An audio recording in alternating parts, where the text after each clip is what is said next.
Karena pada intinya Anda tahu kekurangannya di mana dan kelebihannya di mana. Kan gitu. Itu work sekarang. Kalau merindukan itu ada sisi keberserahan kepada Tuhan. Seperti kamu merindukan pacar yang tidak mungkin ketemu.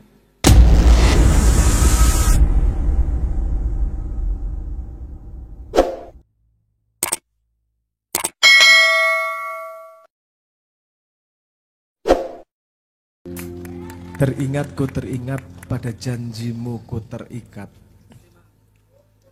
Setiap manusia berjanji sesuatu sebelum lahir ke dunia. Ada yang ingat, ada yang tidak. Teringat ku teringat, pada janjimu ku terikat. Hanya sekejap ku berdiri. Hanya sebentar hidup itu. Sekejap, tapi ku lakukan sepenuh hati. Cuman sekejap kok. Utangmu akeh kaya ngopo, endingnya ya mati ya doa. Kamu mau kenapa harus berculas-culas? Kenapa harus mencuri-mencuri? Kenapa harus ngakali orang lain? Hanya sekejap ku berdiri. Sebentar hidup itu. Tapi kula serius Gusti Allah. Kulakukan sepenuh hati. Ku peduli pada siang dan malam yang berganti. Aku peduli pada siang malam. 5 kali aku sholat sehari. Peduli pada perubahan alam, ada tinggi, ada rendah, ada dingin, ada panas. Hal-hal yang membuat setan betah ada di dunia. Kenapa? Karena dunia itu indah. Indahnya kenapa? Karena ada selalu 2 polaritas. Kadang dingin, kadang panas, kadang tinggi, kadang rendah, kadang bahagia, kadang sedih. Dan tidak bisa dapat satu kalau tidak merasakan yang lain. Tidak ada bahagia kalau tidak pernah merasakan sengsara. Tidak pernah merasakan bahagianya sukses kalau tidak pernah merasakan kegagalan. Peduli pada siang malam berganti. Tapi semua sedihku ini enggak ada arti. Kalau engkaulah sandaran hati. Pun saabot-abote urip, hidup hanyalah permainan dan senda gurau. Sebentar kita hidup.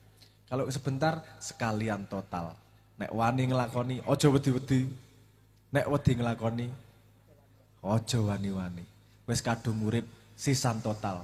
Bangun bangsa, bangun lingkungan, jadi orang terbaik, bermanfaat sebanyak-banyaknya. Amin ya rabbal alamin. Ewu. Katene nyaingi wong ganteng wis ewu. Wong kata-katane mutiarane apike gak lumrah. Dadi ngeten Pak Niken nggih. Ndi Pak Niken, Mas? Oh nggih. Tak kira lek wis mulih. Tibake sing ngenteni aku ya. Jadi ini enten sepindah satu lagi mungkin 1 atau 2, 3 pertanyaan boleh los niki. Wow, sing ndi niki? Sing ndi Mas? Saman sing milih bagian milih. Oke, monggo. Oke, Assalamualaikum warahmatullahi wabarakatuh. Nami kula Mas Salim. Nah, kan niki temanya 17.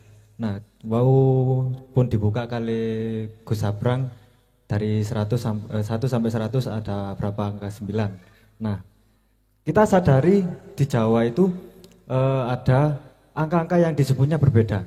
Dari 11, 12, 13 dan sebagainya. Terus ada angka selawe, seket, dan swidak. Mungkin beberapa teman sudah ada yang tahu apa makna dan sebagainya. Mungkin bisa dijelaskan kembali bagi beberapa teman-teman yang belum mengetahui tentang tersebut.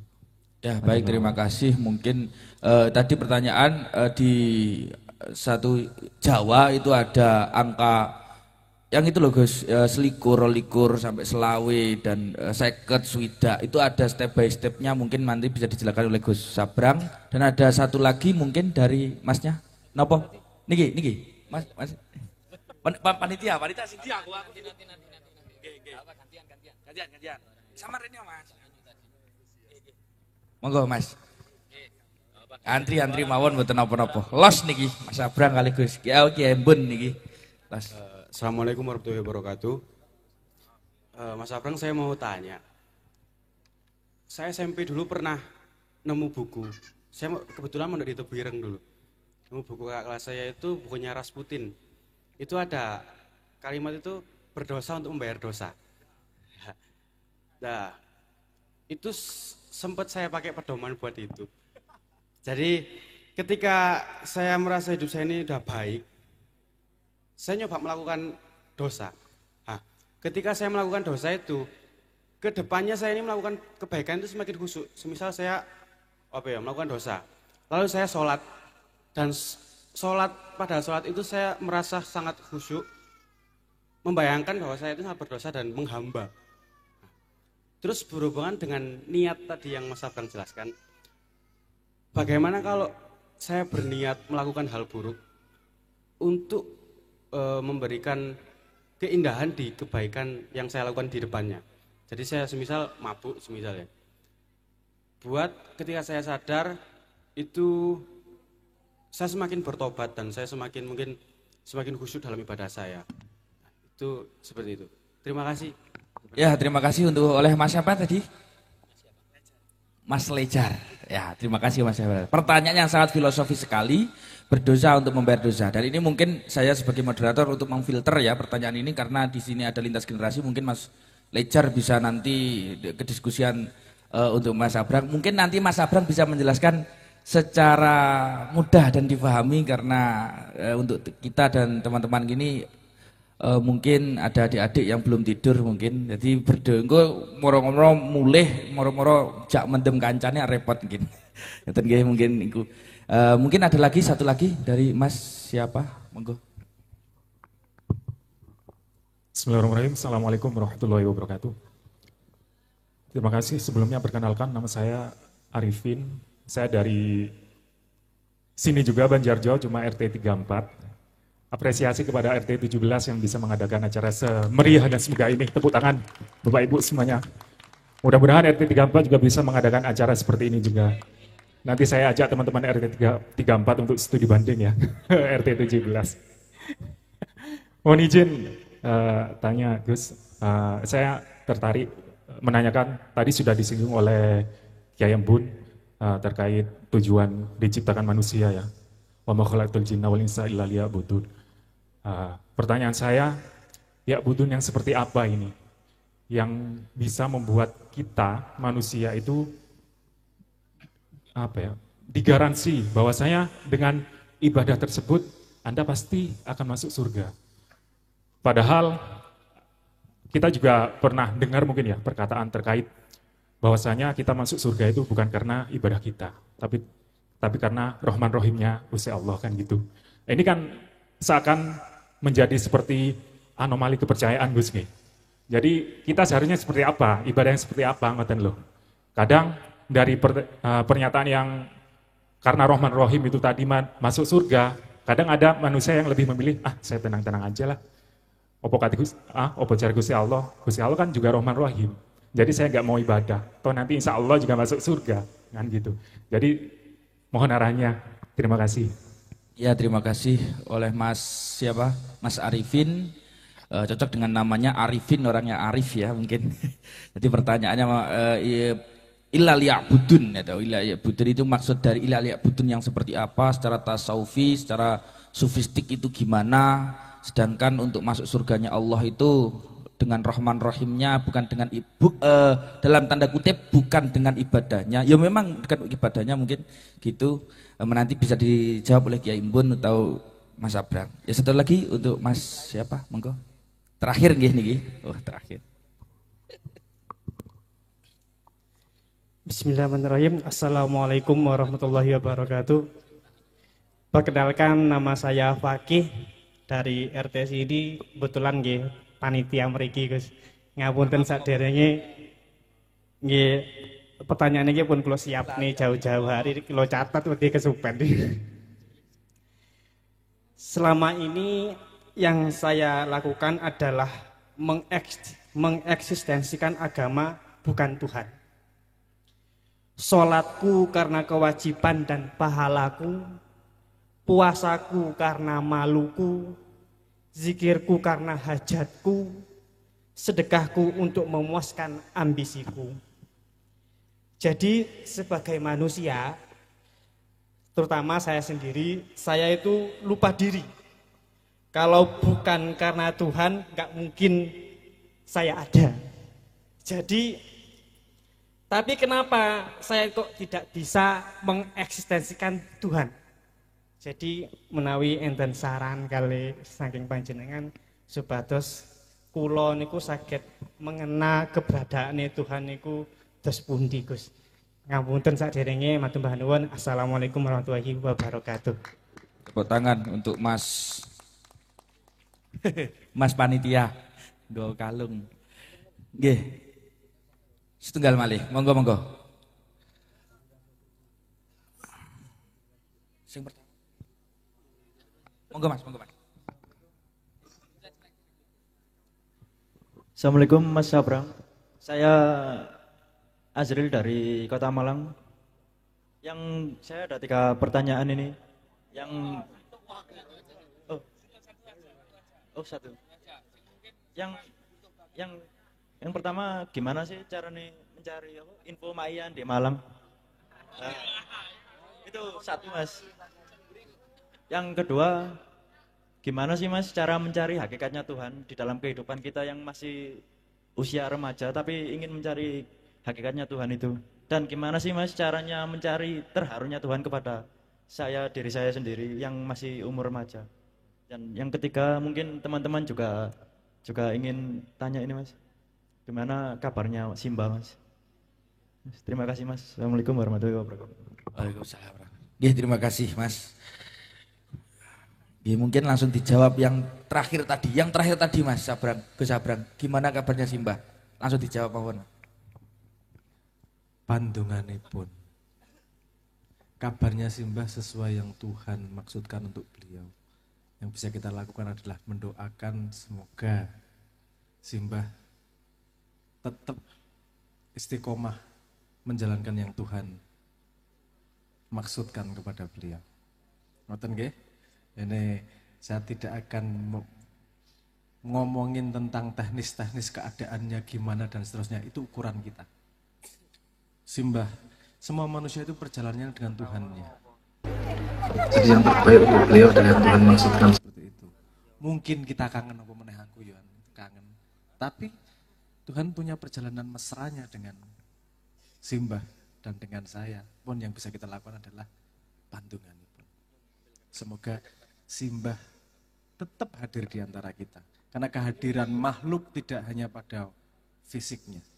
Ada kehadiran pada semangatnya, pada kehadiran pada cintanya, ada kehadiran pada ilmunya. Selama kita menghadirkan beliau, beliau akan tetap hadir di antara kita. Untuk info maknya tadi, mau kita kon arek-arek, aku ora tau dolanan sosial media soalnya. Mesti sosial media ono itu. Nanti ya. Apa? Nggih, terima kasih itu Mas ya. Jadi dari kabar dari Gus Sabrang. Oke Gus, niki satu pertanyaan yang sangat filosofis Mas Gus Sabrang. Niku berdosa untuk membayar dosa. Niki pripun guys, anu pendapat utawi penjelasanipun saking panjenengan monggo. Ndi Mas? Oh, jenengan iki. Maca Rasputin, baca Rasputin, gayeng. Memang generasi tertentu sampai pada umur tertentu pasti senang coba-coba. Itu biasa. Anak kecil itu punya kebiasaan dia bukan pengen nakal, tapi mencoba batas. Mainan korek, nyunduli wong tuane, ngaplok, sampai bapaknya bentak atau ibunya nggak boleh, baru dia tahu batasnya. Namanya orang belajar itu pasti butuh proses. Dan saya paham bahwa pada umur-umur tertentu gue mesti beling, nyoba A, nyoba B, nyoba C dan seterusnya. Kalau jawaban standar jenengan mesti wis paham ya. Yo aja ngono, mau masuk ke dosa apa melalui dosa untuk ibadahnya lebih kusuk misalnya gitu. Jenengan wis sudah cukup banyak referensi untuk paham bahwa itu ya ora pas-pas juga kan gitu ya. Tapi saya juga menyadari gini, karena saya ketemu di banyak tempat, cah nom-nom ini nek bertanya dan bereksplorasi sekarang sudah sangat berbeda daripada 10 tahun yang lalu. Di dogma gue ora iso, karena pikirannya sudah banyak referensinya, jadi harus pakai logika, logis, gimana sih prosesnya sebenarnya. Dan agama Islam itu saya tidak setuju kalau tidak boleh pakai logika, betapa banyak tantangan untuk menggunakan akal di Quran sendiri. Dan Islam itu dianggap agama yang paling menantang manusianya untuk menggunakan akalnya. Di antara pilihan semua agama yang lain. Itu paling berani ditabrak oleh logika. Dan kalau Anda baca abad pertengahan sebelum Rasputin jauh, itu pemikiran-pemikiran skolar Islam itu liar-liarnya. Ibnu Mas'ud, Ibnu Arab, segala macam itu, dan buku-buku itu medeni, cara berpikirnya itu luar biasa liar. Sehingga salah satu akarnya kenapa sains itu lahir itu juga dari keliaran itu. Artinya, oke, saya paham. Mari kita eksplorasi, kan gitu. Kita eksplorasi. Iki nek cah cilik, kita omongke yo aja ngono. Tapi nek kowe cah gede, ayo kita diskusi. Kita diskusi mengeksplorasi. Yang penting nanti outputnya seperti apa, kan gitu. Gini, saya harus memberi fondasi dulu. Kenapa ada ajaran agama, kenapa ada norma, itu ada sambungannya. Ini saya ngomong pakai sosiologi ya. Mohon maaf, ini saya agak karena cah nom ki, tak jak, ayo gasruk kowe wis melemparkan Rasputin, ayo kita pakai referensi modern nih. Oke. Gini. Dalam sebuah masyarakat itu dibutuhkan tali merah bersama agar masyarakatnya menjadi stabil. Harus ada standar yang diakui bersama. Kalau dalam kumpulan masyarakat ini namanya norma. Norma adat istiadat, salamannya gimana, menghormatinya gimana, beda daerah bisa beda. Nilai-nilainya juga bisa berbeda. Karena itu hanya berlaku pada satu daerah. Kalau di sini mencuri, baik atau buruk? Buruk. Di sebuah daerah bisa itu nggak masalah mencuri. Salah satu contohnya di perbatasan antara Palembang itu. Antara Palembang sama Lampung kalau nggak salah. Atau di desa namanya Kayu Agung. Itu sekampung pencuri. Dan mereka kalau ada yang keluar dari desanya untuk mencuri, itu ditahlili. Karena wis dianggap mati. Dan mereka mengirimkan uang ke kampungnya, sehingga kampungnya makmur juga. Ini sampai menjadi mafia besar di New York, namanya mafianya Hollywood. Karena Kayu Agung, Hollywood. Ikut tenanan ini sampai masuk berita besar ini. Artinya harus ada sebuah peraturan dalam sebuah kumpulan masyarakat untuk membuat masyarakatnya stabil bersama menjadi satu society. Oke. Tapi ini kan beda-beda. Dan beda tempat dan beda waktu. Sepanjang waktu ini kan berubah lagi nih. Nah, garis merah itu kalau yang direkod sepanjang waktu, yang garis merahnya berdasarkan waktu, berdasarkan tempat, itu dirangkum di dalam yang namanya nilai agama. Nilai agama, bukan interpretasi agama. Paham ya? Paham bedanya ya? Karena interpretasi bisa zaman beda, bisa salah nih.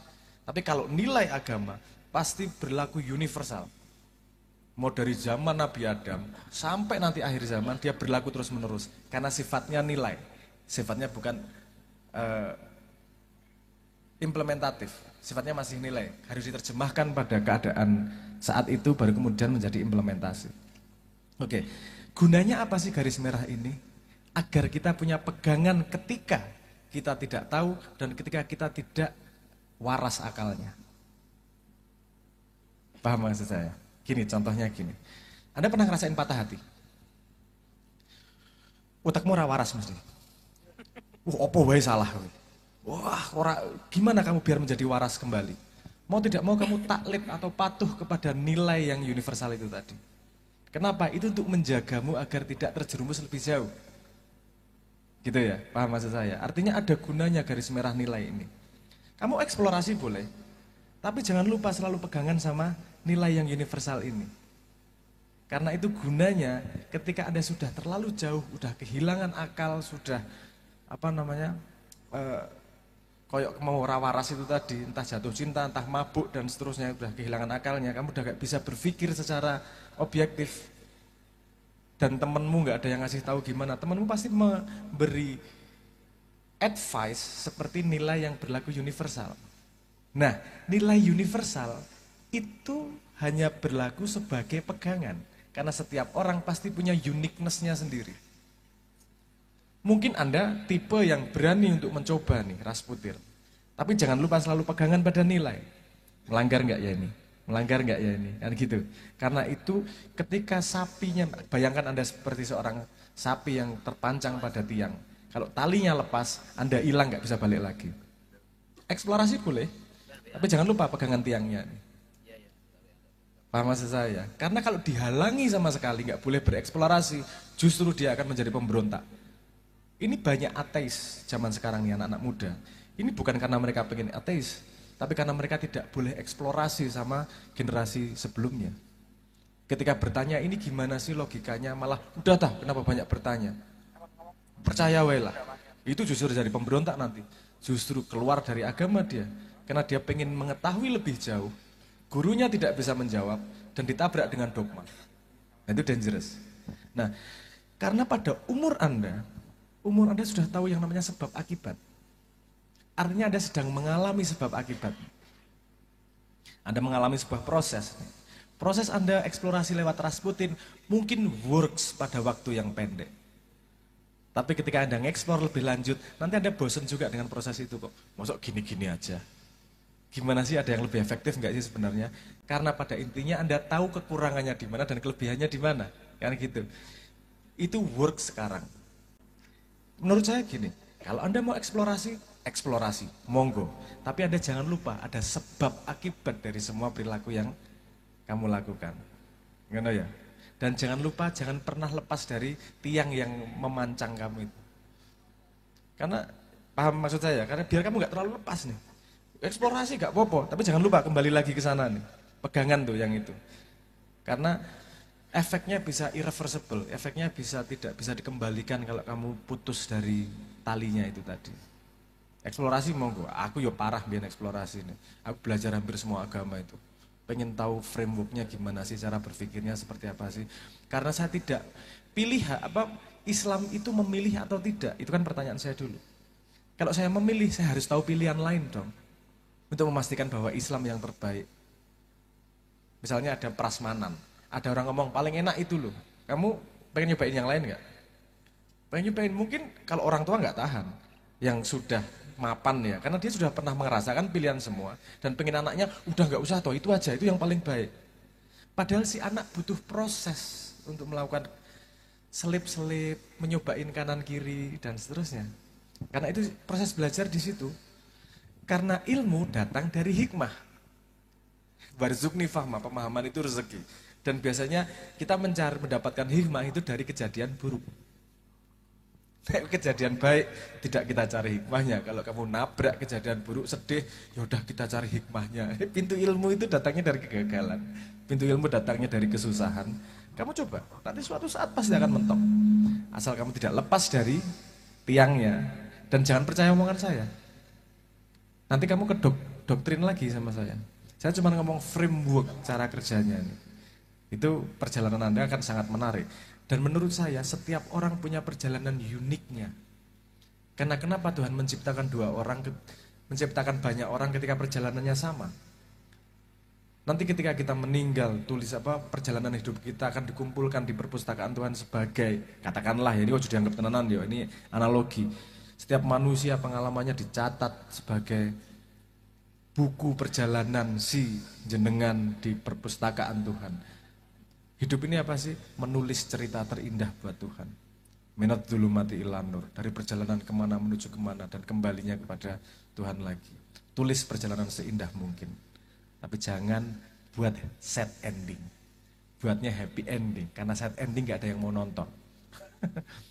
Happy ending. Kalau happy endingnya di agama Islam, husnul khotimah. Kan gitu. Oke. Lakukan perjalanan Anda. Yakinkan bahwa ini kalau niat itu tadi, Gusti, misalnya ya, kalau saya niatnya kalau mau eksplorasi hal-hal yang tidak yakin gitu, Gusti, limitasi pemahaman saya segini, saya merindukan pemahaman darimu dan pintu yang terbuka adalah ini. Mohon, dibimbing nih, saya akan melalui pintu ini, saya nggak yakin jalannya kemana, tapi hanya pintu yang Anda bukakan. Saya akan berjalan dan saya mencari jenengan. Dulu saya doanya lebih parah. Kalaupun jenengan mau jongkrok ke saya ke dalam jurang, saya terima masuk jurang. Asal itu jalan menuju gue. Gak masalah. Sampai segitunya. Artinya menurut saya salah satu ciri manusia kalau mau mencari Tuhan total, yo total. Karena kamu harus tahu dirimu. Yang tahu dirimu itu ya dirimu, bukan kata orang. Man arafa nafsahu faqad arafa rabbahu. Itu salah satu kalimat dari bukunya Ibnu Arabi kalau nggak salah. Siapa yang mengenal dirinya Ibnu Arabi agak mistisisme tuh. Kalau mau agak metodologis Ibnu Mas'ud yang apa namanya yang bukunya lebih metodologis yang kamu dasarnya lebih banyak ke sains, lebih nyambung Ibnu Mas'ud sebenarnya, lebih terstruktur dan mistisismenya lebih sedikit. Itu menarik untuk kita eksplor lebih lanjut dan saya sangat senang pemuda-pemuda yang mencoba perjalanan hidupnya. Bahwa nanti kamu nanti dimarahin sekitarnya wajar. Mereka tidak paham perjalananmu. Tapi jangan memaksakan kebenaranmu kepada orang lain. Jangan pernah. Saya ingat kalimat Cak Priyo Al-Jabar di Surabaya itu, kalimatnya menohok saya dan saya sangat setuju. Kita ini sesama siswa tidak bisa mengisi rapot, teman. Kita nggak bisa ngomong kamu lebih baik, aku lebih baik. Yang bisa kita lakukan adalah setor manfaat. Kowe rasah perlu ngerti aku nyembah sapa, arep nyembah wit, arep nyembah apa, rasa perlu ngerti sepenting aku manfaat nggo kowe. Karena perjalanan dirimu. Nabi Ibrahim aja mengalami salah paham kok. Pencarian Tuhan dari nganggep matahari, gunung dan seterusnya sampai menemukan ilallah. Sebelum ilallah ada la ilaha. Ini logikanya sederhana. Pemahaman Tuhan, mencari itu. Kalau kamu mencari sesuatu yang kamu ketahui itu mudah. Cari sepatu merah. Kamu akan menemukan kalau kamu paham yang namanya sepatu. Kalau kamu paham yang namanya merah. Kalau mencari Tuhan, kamu tidak tahu sama sekali ciri-cirinya. Terus gimana nyarinya? Tolong dong cariin ya. Apa? Kan susah. Makanya caranya adalah la ilaha. Ini bukan, ini bukan, ini bukan sampai yang tersisa itu. Nah, yang untuk membukankan itu seumur hidup soalnya. Seumur hidup itu yang membukankan, ini yang aku anggap Tuhan, ini yang aku anggap Tuhan. Dan sekarang yang Tuhan kita terima semua siapa? Mohon maaf, kita semua tanpa sadar menerima uang sebagai Tuhan. Bu Arab Al-Qaeda, musuh Amerika, dikai dolar ditompo teman. Dan uang itu nilainya bukan pada kertasnya, tapi pada imanmu terhadap nilai uang itu. Paham gak maksudnya?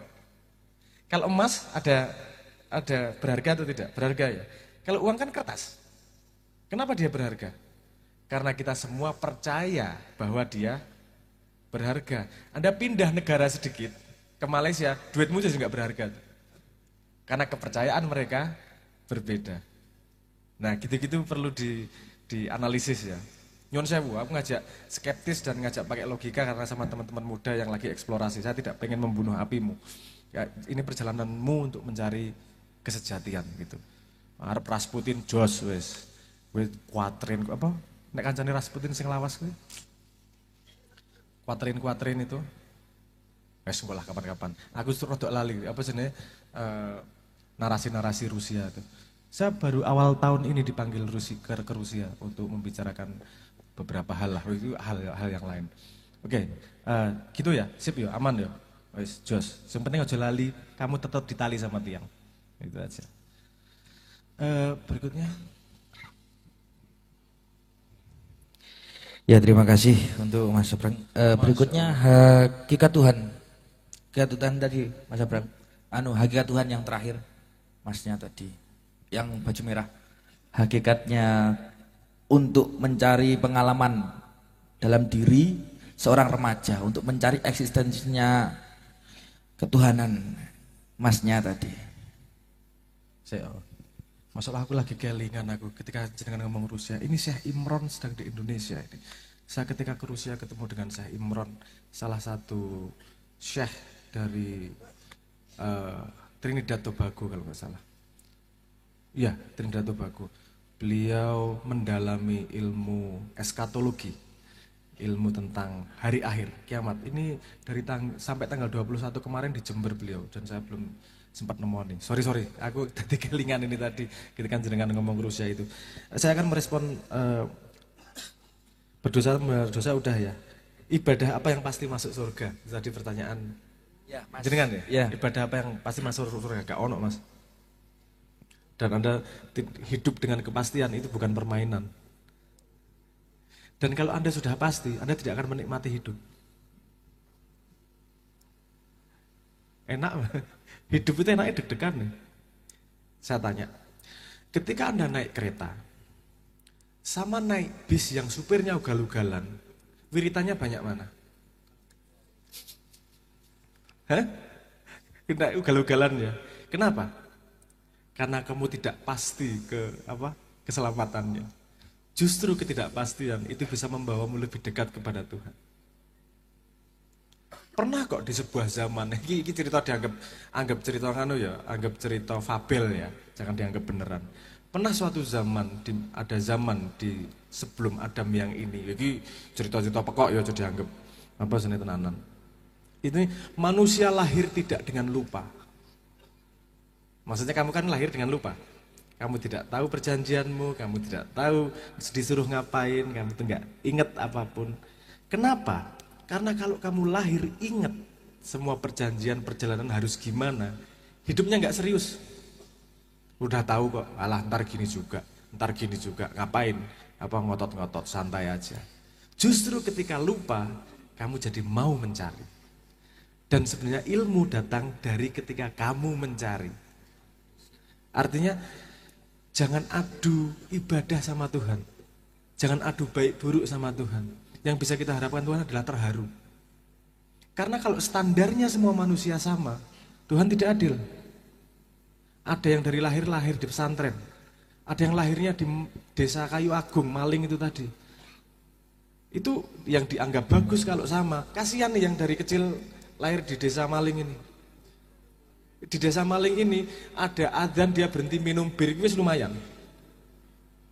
Sudah ada peningkatan karena mulainya dari minus. Anak gue neng pesantren, mulainya wis plus gitu. Artinya peningkatanmu juga berbeda arahnya. Nah, ukurannya jadi personal, sangat-sangat personal kamu seperti apa. Nah, ibadah yang seperti apa yang pasti ibadah yang tidak berlawanan. Kalau saya berani boleh ngomong ya, ibadah yang tidak membohongi istafti kolbak. Ibadah yang tidak melawan fatwa hati. Karena fatwa hati itu kunci kita berhubungan dengan Tuhan. Setiap saat fatwa hati itu ngomong kok. Cuman karena kita mengandalkan akal, kita jadi tidak dengar apa yang dikatakan oleh fatwa hati. Dan semua yang kamu inginkan tadi, gimana pengen memahami Tuhan dan seterusnya. Ketika kamu beringin aja, wallahi, alam semesta memberitahu kamu caranya. Cuman problemnya, kita lebih senang nonton TikTok, lebih senang mikir, daripada berhenti sejenak dan mendengarkan fatwa hati. Anak-anak dunia modern itu tidak dilatih untuk mendengarkan fatwa hati karena terlalu keras dengan cara berpikirnya. Berpikir itu penting, tapi tidak harus berpikir terus. Kowe saiki ya, HP-mu diinggirkan 1 jam, stres ra? Bingung dhewe mesti iki. Ada suara WA, ting ting. Ora buka wis setengah mati rasanya. Betul enggak? Kamu ketergantungan sama yang di luar. Padahal bosen atau diem itu waktunya kamu bertemu dengan dirimu sendiri.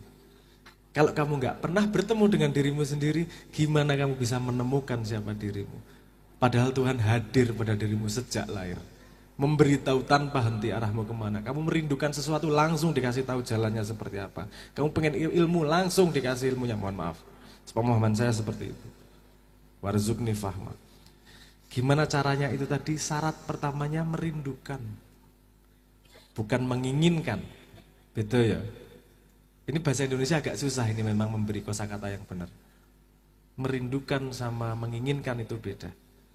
Kalau merindukan itu ada sisi keberserahan kepada Tuhan. Seperti kamu merindukan pacar yang tidak mungkin ketemu. Merindukan mantan, merindukan aku kangen nih. Bukan harapan. Kalau harapan ada langkah untuk menuju ke sana. Kalau kerinduan itu keberserahan kepada Tuhan terhadap pengen sesuatu tapi tidak menuntut sama sekali. Tuhan nggak bisa dituntut. Semua ilmu itu rezeki, pemahaman itu rezeki, jalan itu rezeki. Kalau kamu merindukan terus, itu kewajiban alam untuk memberimu jalan menemukan apa yang kau rindukan. Nyon sewu, ini kewajiban alam. Sopo aku khalifah kok. Kamu pemimpin bumi kok. Dan kamu merindukan sesuatu, alam pasti membantu atas perintah Tuhan untuk memberi jalan kepada perjalananmu. Cuman kadang dewe budek, kadang dewe picek, ngono tok cuman. Gini, ini tadi ketika ngomong sama tentang Rusia, ada salah satu ilmu yang diberikan dari Syekh Imron kepada saya yang menurutku sangat baik. Mari kita coba. Beliau mengatakan, kenapa anak muda sekarang sangat susah connect sama Tuhan? Sangat ada jarak. Karena manusia itu dibangun dari yang masuk di indranya. Mata, telinga, hidung, perasa, itu jadi membangun dirinya. Kalau yang masuk ke indranya ciptaan manusia, lama-lama dia jauh dari Tuhan. Coba diperbanyak yang masuk ke indera itu dari alam. Dari ciptaan Tuhan langsung. Jalan di alam, ngelihat langit, mendengarkan suara alam. Itu akan membantu kita untuk mendengarkan si istafti kolbak, si fatwa hati tersebut. Kita sekarang hampir 24 jam kalau bangun, enggak 24 jam sih. Kalau dari statistik itu, statistik tahun 2021, orang Indonesia itu menghabiskan waktu dengan HP-nya itu 8 jam 23 menit. Gendeng. Untuk sosial media itu sekitar 3 jam 14 menit. Artinya sangat lama kita pegangan sama HP. Kapan ini alam masuk ke indera kita?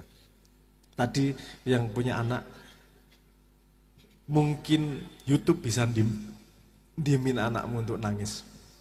Tapi diajak jalan-jalan di alam itu lebih bagus untuk masa depannya. Masukin dari ciptaan Tuhan. Jangan video kan ciptaan manusia. Mohon maaf, papa maksud saya tapi ya. Itu untuk membantu agar kita lebih tajam mendengarkan fatwa hati. Alam tuh gak pernah berhenti bicara kok. Cuman kita bisa mendengarkan atau tidak, mau atau tidak. Gitu. Sorry. Mengenal keberadaan Tuhan, mencari harga Tuhan, terharunya Tuhan itu tadi toh. Oke. Itu tadi tuh kuncinya dirindukan. Karena jalan yang saya pahami, ketika saya ceritakan belum tentu kamu pahami. Contoh Tuhan mengajarin langsung sama manusia, itu ketika manusia belum bisa mengajari manusia itu. Anak kecil, dia belajar jalan, itu yang ngajari orang tuanya atau bukan? Ayo dek, kaki kanannya, ayo berdiri, gitu kok. Dia belum bisa bahasa, nggak paham apa kaki, nggak paham apa berdiri, dulu dia belum bisa bahasa. Tuhan yang ngajari, ngajarinya lewat apa? Lewat pengalaman. Naluri dalam diri, dia jatuh, bangun lagi nyoba jatuh. Orang tuanya tepuk tangan cuman. Artinya ada ilmu yang masuk di luar dari kata-kata, di luar dari kalimat, di luar dari indera. Apa itu? Pengalaman. Kamu ngalami segala hal, itu ilmu semua itu, mohon maaf. Kalau sepemahaman saya, kalau kamu bisa ngambil 100%, 1 detik ini cukup untuk kamu masuk surga. Ilmu yang tersedia. Problemnya dewe iki bebel. Makanya butuh puluhan tahun untuk ngambil ilmu sedikit demi sedikit. Rata-rata manusia itu cuma bisa ngambil 1,5% dari ilmu yang tersedia. Artinya mari kita rindukan, mari kita tajamkan rendah hati. Dengerin inderanya tidak hanya mendengarkan dari luar, agar kita bisa mendengarkan sinyal langsung dari Tuhan. Karena kalau udah dapat sinyal langsung, apapun yang kau dirindukan pasti dikasih informasi jalannya kemana. Dan jangan minta faham, jangan menuntut faham. Karena faham itu akan datang sendiri kalau sudah cukup semua komponennya. Gue belajar matematika faham bahwa gunanya gue apa? Gak paham. Sampai gue kudu ngitung utangmu piro. Baru kepake nih kan paham. Oh ini gunanya matematika.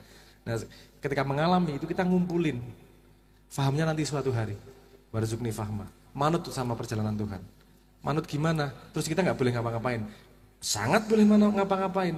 Karena perjalananmu itu diarahkan oleh kerinduanmu kepada sesuatu yang kamu ingin fahami atau ingin kamu capai. Sekali kamu merindukan, semua alam mendukungmu ke sana. Cuman nek dhewe iki mikirin dukung ki yo kebetulan apa gak gitu. Itu satu ciri kecil aja. Nek misalnya sing wis maca apa ya? The Secret. semua tertarik alam, gak gitu mekanismenya. Itu mekanisme sedikit daripada yang mekanisme yang lebih total. Mohon maaf yang di belakang bosen, aku ngerasa ngomong karo cah-cah nom iki. Nanti ngomongnya rada technical, rada detail gitu, tapi semoga terjawab semua ya. Saya mungkin nggak menjawab spesifik, tapi pintu-pintu praktis itu bisa dilakukan. Mencari hakikat Tuhan, terharunya Tuhan, dan menurutku gini, kalau kamu mencari hakikat Tuhan, tidak akan bisa dijawab oleh manusia. Yang bisa menjawab? Tuhan. Gimana biar bisa Tuhan menjawab? Rindukan pemahaman itu, karena Tuhan Maha Pengasih Maha Penyayang, pasti akan memberikan. Memberikan masalahnya, kamu punya antenanya atau tidak? Kamu punya telinganya atau tidak? Gitu ya? Ngoten nggih? Waktu sudah sangat malam, kalau udah setengah 12, mohon maaf saya kepanjangan ngomongnya, tapi semoga bermanfaat. Ini tadi banyak yang saya ceritakan, kalau awal-awal tadi yang saya ceritakan banyak adalah tips-tips praktis. Kalau yang di belakang ini justru pintu-pintu. Harus kamu bedah sendiri lanjutannya seperti apa. Ngoten nggih. Semoga perjalananmu indah untuk menuju menemukan Tuhan. Amin ya rabbal alamin. Nggih. Iya, terima kasih. Penjelasannya jelas Mas ya? Jelas. Ini waktu sudah mendekati malam, norma di pagelaran mana ini? Banjarjo. Insyaallah sampun pun peteng niki. Pun ngantuk nggih jenengan nggih. Nah,